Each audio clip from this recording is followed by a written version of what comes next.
Our review of the judiciary in 2020 continues tonight. Our judiciary correspondent, Shola Shoyele, is here with us for more on the assessment of the judiciary. Your report was pretty comprehensive, I should say, about all the activities of the judiciary. But we see that the global pandemic affected almost every sector, and I'm sure the judiciary was not left out.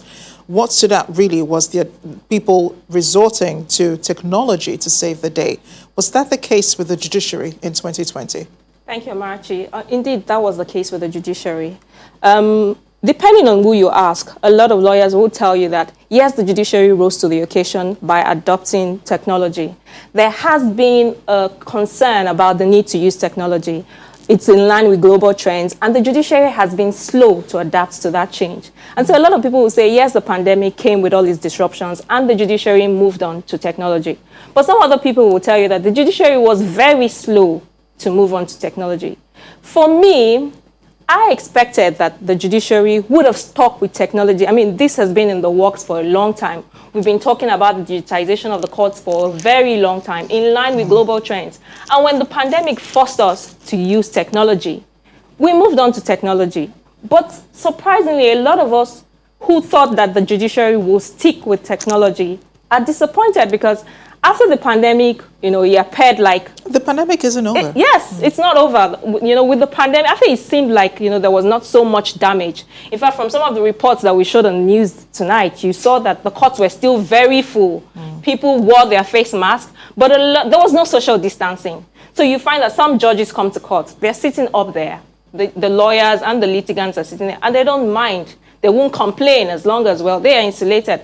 But for some other judges, they would complain and say, no, this is not healthy. We can't sit like this. You have to decongest the courts. There's no social distancing. And then they would ask that the courts be decongested.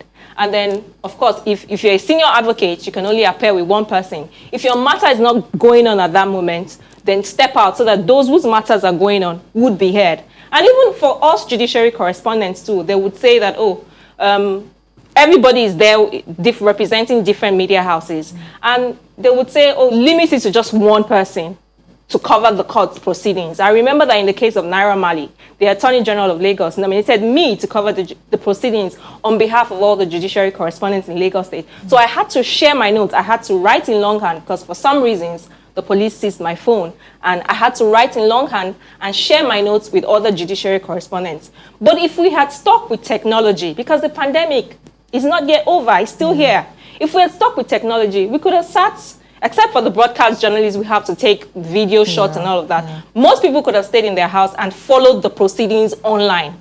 But surprisingly or disappointingly, the judiciary seems to have abandoned that. I know there are complaints about funding and the need for us to, to put more funds in there to get the things to work out properly. But it's disappointing, really, that the judiciary has not stuck with technology. And I think that is one of the best things that the pandemic has forced on us, and we should carry forward. Yeah, and I just want to call your attention to one of the stories we took tonight, which was, the magistrates in Cross River State who are protesting 24 months of non-payment of salaries. And I thought to bring that up with you, how remuneration for the judiciary was in 2020.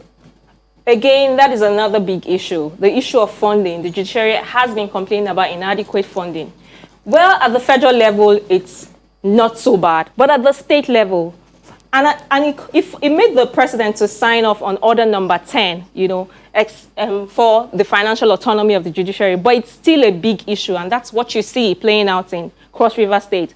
Funding, very big issue in 2020. We're still nowhere near financial independence of the judiciary.